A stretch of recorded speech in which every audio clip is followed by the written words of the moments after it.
नमस्कार मित्रों, आप सभी का कुछ बातें-बातें में स्वागत है दोस्तों। दोस्तों अगर वीडियो अच्छी लगे ना, तो कृपया like, share, subscribe and comment करना ना भूलें। दोस्तों, आज सुप्रीम कोर्ट में एक सुनवाई चल रही थी और वो सुनवाई चल रही थी सेम सेक्स मैरिज के ऊपर, ठीक है? और इस सुनवाई के तहत एक चीज़ समझ में आई, ठीक है? और वो काफ़ी क्लियर होके आई है और वो ये है कि सुप्रीम कोर्ट जो है कानून नहीं बना सकता है, ठीक है? सुप्रीम कोर्ट जो है कानून की समीक्षा कर सकता है, उसको रिव्यू तो कर सकता है, लेकिन कोई नया कानून सुप्रीम कोर्ट नहीं बना सकता है, ठीक है?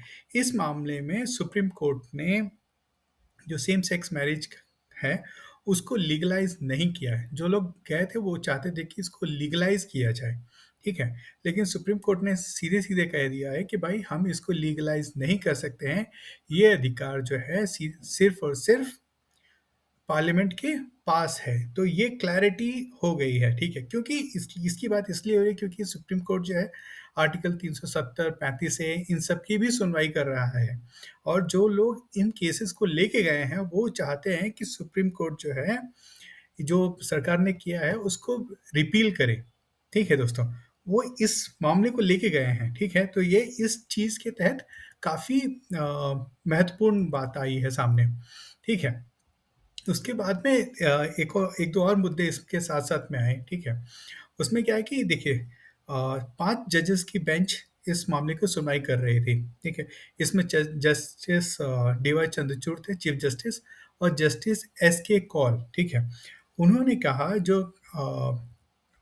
जो लेस्बियन है गए, चाहे बाइसेक्सुअल हो गए या फिर ट्रांसजेंडर पीपल है, उनको राइट टू एडॉप्शन होना चाहिए, ठीक है? ये जस्टिस डी.वाई. चंद्रचूड़ और आपके जस्टिस एस के कौल ने कहा। लेकिन इसके इसके विपरीत जो 3 अदर जजेस थे उन्होंने लिया है, ठीक है? वो थे आपके justice S Ravindra Bhat, Hima Kohli and PS.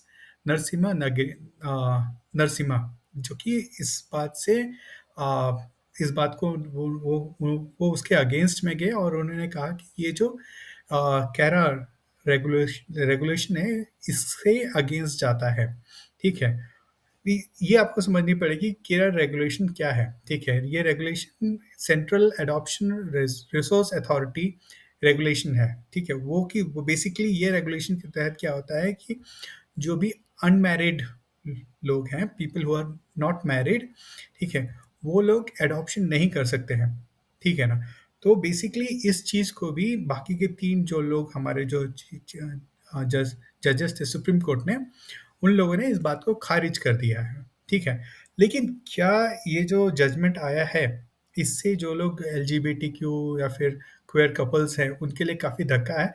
देखिए बेसिकली ये जो मुद्दा है, जो सुप्रीम कोर्ट ने इसको लीगलाइज़ नहीं किया है, उसके पीछे सिंपल सा बेसिकली एक टेक्निकैलिटी है और वो ये टेक्निकैलिटी है कि सुप्रीम कोर्ट जो है कानून नहीं बना सकता है, ठीक है?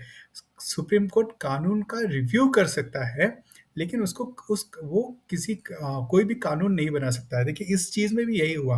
देखिए, अगर सुप्रीम कोर्ट इसको लीगलाइज़ करता, ठीक है? तो उसके साथ-साथ बहुत सारे कानूनों को उनको बदलना पड़ता। तो क्या सुप्रीम कोर्ट कानून बदल सकता है क्या? नहीं बदल सकता है क्योंकि इस अगर इसको लीगलाइज़ किया जाता, तो इनहेरिटेंस लॉज़ जो हैं देश में, ठीक है? उसमें उन कानूनों में आपको छेड़छाड़ करनी पड़ती है, यानी उन कानून को भी आपको बदलना पड़ता है, सिर्फ़ लीगलाइज़ करना ही नहीं है, ठीक है ना?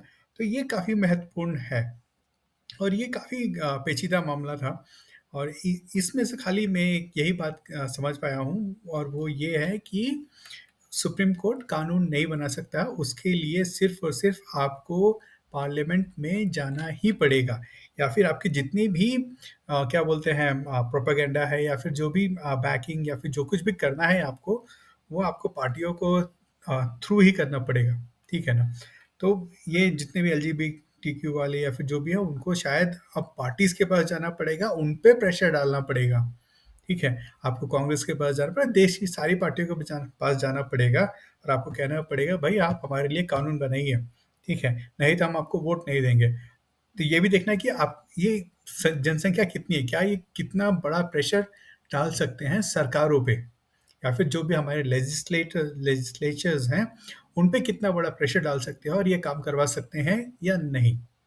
तो दोस्तों अगर वीडियो अच्छी लगे तो कृपया लाइक, शेयर, सब्सक्राइब करना ना भूलें। बहुत-बहुत धन्यवाद दोस्तों।